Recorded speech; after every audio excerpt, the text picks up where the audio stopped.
A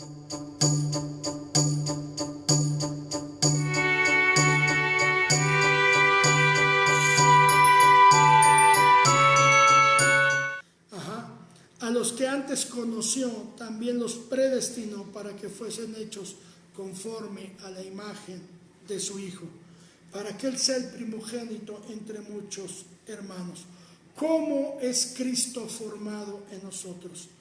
Número 1, la vida de Dios nos es impartida. La vida de Dios nos es impartida. ¿Cómo es Cristo formado en nosotros? Porque la vida de Dios nos es impartida. Entonces aquí, cuando nosotros decimos que la vida de Dios nos es impartida, tenemos que recordar que a eso le llamamos nuevo nacimiento. ¿Sí? Lo primero que tiene que pasar una persona para poder ser impartido de la vida de Dios es por el nuevo nacimiento, a través del arrepentimiento y perdón de pecados y recibiendo a Cristo en su corazón. Cuando una persona se arrepiente y pide perdón por sus pecados y recibe a Cristo en su corazón, entonces se efectúa en el Espíritu ese nuevo nacimiento, y en ese momento esa persona está siendo impartida de la vida de Dios, y ahí comienza la formación de Cristo en la vida. Esta impartición, segundo punto, trae y contiene el ADN de Dios. ¿Qué quiere decir? Que nos da su misma naturaleza. Por eso Pedro, el apóstol Pedro dice en su carta, porque nos ha hecho participantes de la naturaleza divina. Hemos recibido su misma naturaleza, puesto que a la hora de que yo recibo a Cristo, en el momento que yo recibo a Cristo, el ADN de Dios lo recibo, y entonces ahora tengo dentro de mí su misma naturaleza. Cristo viviendo por la vida de Cristo en mí. Tercer punto, de su naturaleza surgen los instintos. Si pueden ver el orden, apúntenlo porque es un orden.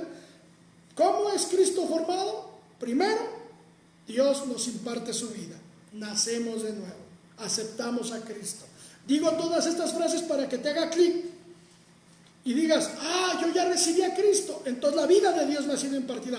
Y no lo estés dudando, estés seguro que el día que tú confesaste con tu boca que Cristo es el Señor y que Dios lo levantó de los muertos, ese día tú recibiste a Cristo en tu corazón y la vida de Dios te ha sido impartida, y a eso se le llama regeneración. Fuiste regenerado en Dios, te impartió su vida, y esa vida contiene su ADN. Recibiste su misma naturaleza, y de su naturaleza surgen los instintos, no humanos, sino espirituales. Son de Él porque es su vida. ¿Sí? Son de Él porque es su vida. ¿Sí? De ahí, entonces, de la naturaleza de Dios vienen los instintos del Espíritu. ¿Y cuáles son los instintos del Espíritu? Bueno, ustedes pueden buscar en Gálatas, tómenlo como tarea.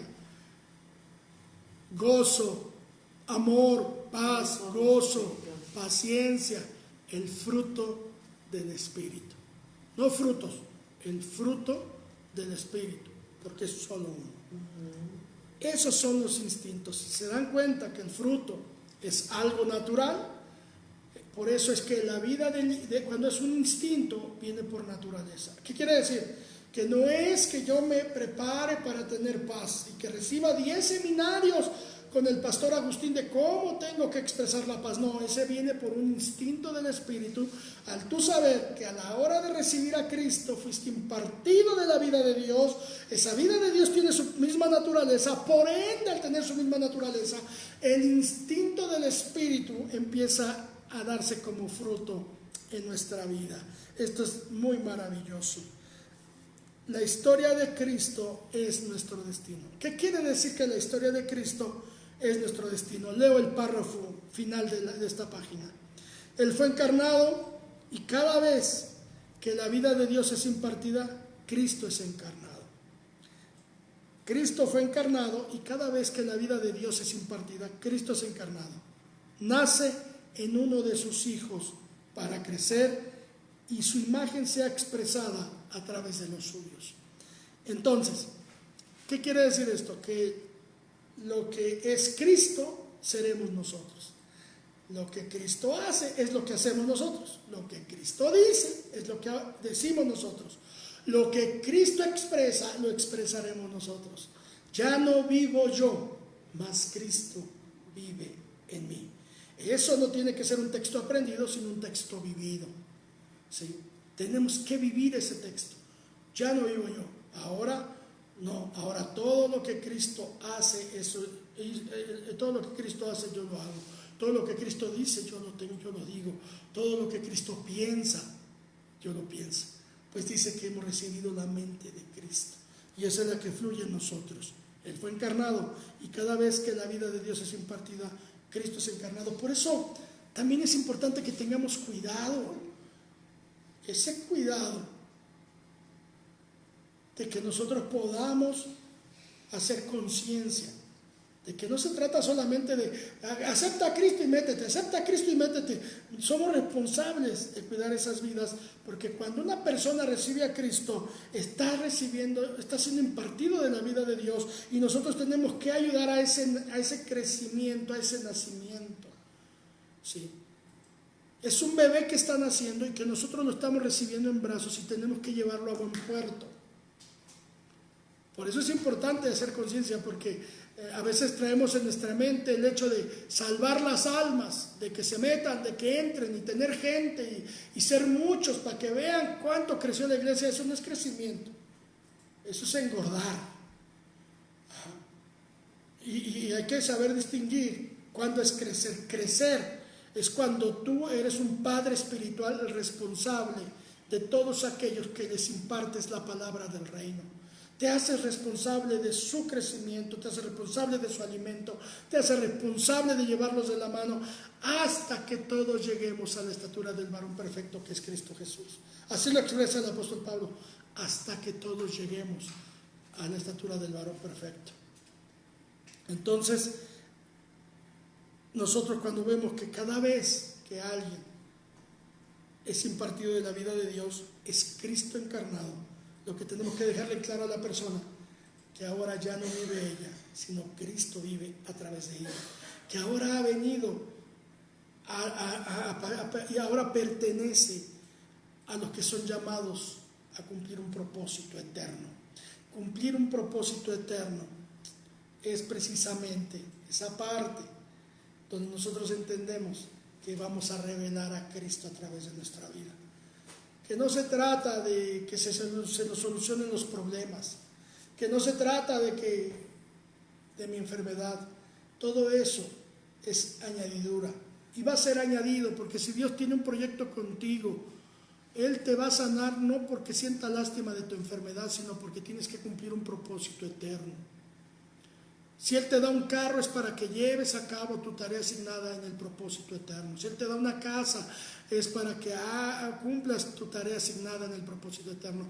Todas las cosas que llegan a tu vida y a mi vida tienen que ver con el propósito eterno, desde el teléfono que traes, desde que puedas pagar una línea, desde que puedas tener un carro, desde que puedas tener una casa. Todo lo que puedas tener, hacer, viajar, ir y venir, todo tiene que ver con el propósito eterno. Y ahora tu vida, todo lo que es tu vida, lo que antes vivías en la carne, ahora lo vives en la fe del Hijo de Dios. Y entonces te das cuenta que por la fidelidad de Dios tú puedes cumplir hasta con compromisos familiares. ¿Por qué? Porque Dios es fiel.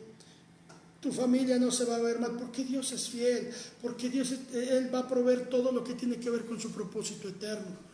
Por eso es importante saber que cuando tu vida, tus ganancias y todo eso no camina en pro de su propósito eterno, entonces eso va a estar así como está ahorita la sociedad, que hace unas semanas estábamos bien, ahora estamos muy mal, que hace unas semanas el dólar valía menos, ahora vale más, que hace unas semanas el petróleo valía más, ahora vale menos, y todos estos cambios que no esperábamos, todo esto que no pensábamos que se fuera a venir y que se está viniendo en lo natural. Así es cuando alguien no hace conciencia de su vida en Cristo Jesús. Si tú no haces la conciencia de que ahora la vida de Dios te ha sido impartida y que ahora vives por la vida de Cristo o tienes que vivir por la vida de Cristo, si no haces esta conciencia, entonces tu vida va a estar en altibajos que te van a golpear y los golpes no van a ser bonitos, son difíciles. Por eso es importante que hagas conciencia, haz conciencia. No es que se trata que el pastor te tenga que decir lo que es bueno, lo que es malo, que si hagas esto, no hagas esto. No se trata de eso. Se trata de desarrollar una conciencia para que después se puedan despertar los sentidos espirituales. Los sentidos espirituales se despiertan por medio de la fe, pero esos sentidos espirituales te van a dejar ver lo que no se ve, te van a dejar oír lo que no se puede oír, te van a dejar oler, te van a dejar comer y te van a dejar tocar, sí, todas esas cosas espirituales que tú necesitas y que tú y yo necesitamos. Entonces, cuando nosotros enfoquemos en el propósito eterno, no vamos a estar preocupados por qué va a pasar con la economía en el mundo, con la salud en el mundo. Nosotros somos guardados en Dios porque tenemos que cumplir nuestra tarea asignada en el propósito eterno. Entonces esta palabra nos ayuda a ese despertar de la fe, a ese activar nuestra fe. Dice Romanos 10:17 que la fe es por el oír y el oír la palabra de Dios.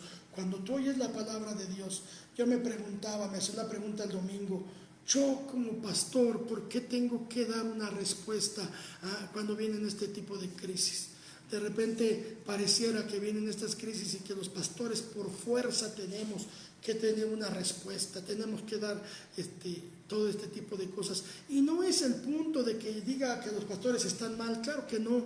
Yo me preguntaba a mí mismo, porque esa parte donde irresponsablemente a veces hablamos, a veces compartimos, a veces decimos, o a veces los mismos pastores somos los que estamos en pánico. Y yo no quise caer en eso. ¿Por qué? Porque cuando tú estás concentrado en lo que Dios te está mandando a hacer, entonces no te puedes enredar en los negocios de la vida. Y ante todo esto que se desarrolla en el mundo, que se está desarrollando en el mundo ante esta pandemia, yo decía, ¿por qué los pastores ahorita están saliendo a hablar como que es el mensaje de moda, como que muchos lo aprovechan para muchas cosas? Y no es que esté mal lo que estén haciendo. Pero ¿por qué no hemos despertado eso antes? ¿A qué me refiero? ¿Por qué no hemos despertado a hacer cosas diferentes? Nos tiene que obligar un coronavirus para hacerlo, y eso es lo preocupante. Entonces, yo dije, yo no tengo que dar respuesta, yo tengo que hablar del propósito eterno de Dios. Entonces salgo a hacer los movimientos no por un miedo, sino porque quiero cumplir mi propósito eterno en Dios. Sí, tengo que hacer esto de hoy, de no ir a hacer un discipulado presencial, pero aquí estamos conectados, aquí estamos tratando de transmitir y estamos grabando este video para que ustedes puedan ser partícipes de esta palabra y que puedan ustedes hacer conciencia de la vida de Cristo que nos habita, y que cuando puedan hacer esa conciencia, entonces ustedes digan, por la fidelidad de Dios es que mi familia tiene salud, por la fidelidad de Dios es que Dios hará una diferencia. O sea, porque yo decía el lunes, comentaba con nuestros hermanos aquí de Pachuca, podemos poner textos y poner todo eso y la gente decir amén. Y yo sé que yo tengo muchos textos que poner en el Facebook y ponerlos ahí para que la gente diga amén, y yo puedo estar haciendo oraciones y declaraciones y decretos y vamos a orar, y ya me hubiera comunicado con ustedes de vamos a orar para que Dios, pero cuando tú ves su palabra desde la perspectiva espiritual, ya todo está escrito. Entonces ya Dios nos había dicho que todo esto vendría, y también nos dijo que por su llaga fuimos nosotros curados. Entonces yo no puedo estar perdiendo el tiempo ya en esas cosas, porque ya son cosas solucionadas en Dios. Si dice la Biblia que Él hace diferencia de un pueblo y otro, yo tengo que confiar ya en esa palabra. Yo tengo que confiar que Dios va a hacer una diferencia, y si no la pase, de todas maneras yo sigo confiando en Dios, porque así yo me muera, por lo que sea que yo me muera, yo sé que tengo vida en Cristo Jesús. Por la fidelidad de Dios tenemos vida eterna, y en eso tenemos que confiar. Entonces, ¿dónde está mi mente? Mi mente no puede estar ocupada en las cosas del mundo, tiene que estar ocupada en entender su propósito eterno, porque Él ya solucionó todo, ya todo está solucionado. Los pastores ponen los textos, la gente cristiana pone los textos donde Dios ya dijo. Entonces, de hecho, no podemos estar orando, Dios ayúdanos, porque eso es miedo. Estar orando y pidiendo que Dios nos ayude por miedo no es bueno. Aparte, no le va a ocupar a Dios contestarnos esa oración, porque ya no la contestó. Él ya nos dio todo en Cristo Jesús. Entonces, cuando tú sabes que ya todo lo tienes en Cristo Jesús, dices, para mí el vivir es Cristo y el morir es ganancia. Y si es ganancia, y si alguien sabe de ganancia, sabe que eso es lo que más conviene. Entonces, ¿cómo te mueres?